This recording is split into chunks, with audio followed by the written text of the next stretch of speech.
দরুদ পড়ি।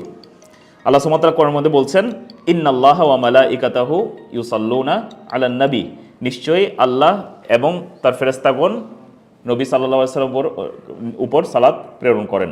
রাসূলুল্লাহ মানে আল্লাহ সুবহানাহু ওয়া তাআলা সালাত প্রেরণ করার অর্থ হলো তিনি ফেরেশতাদের মধ্যে রাসূলুল্লাহ সাল্লাল্লাহু আলাইহি সাল্লামের শ্রেষ্ঠত্ব বর্ণনা করেন, তার মাদহ করেন, তার বিভিন্ন প্রশংসা করেন এবং ফেরেশতারা সালাত প্রেরণ করেন। ইয়া আইয়ুহাল্লাযীনা আমানু, হে ঈমানদারগণ, সাল্লু আলাইহি, তোমরাও কি করো, সালাত প্রেরণ করো, মানে আমাদেরকে যে দরুদ শেখানো হয়েছে সেই দরুদ দিয়ে আমরা দরুদ প্রেরণ করব।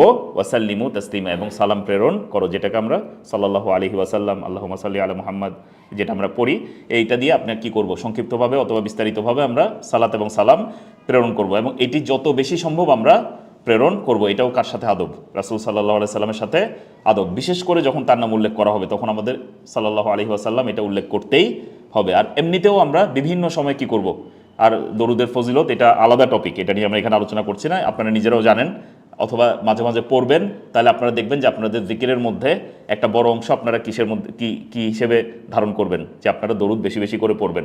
যখনই দোয়া করবেন, দরুদ ছাড়া শেষ করবেন না।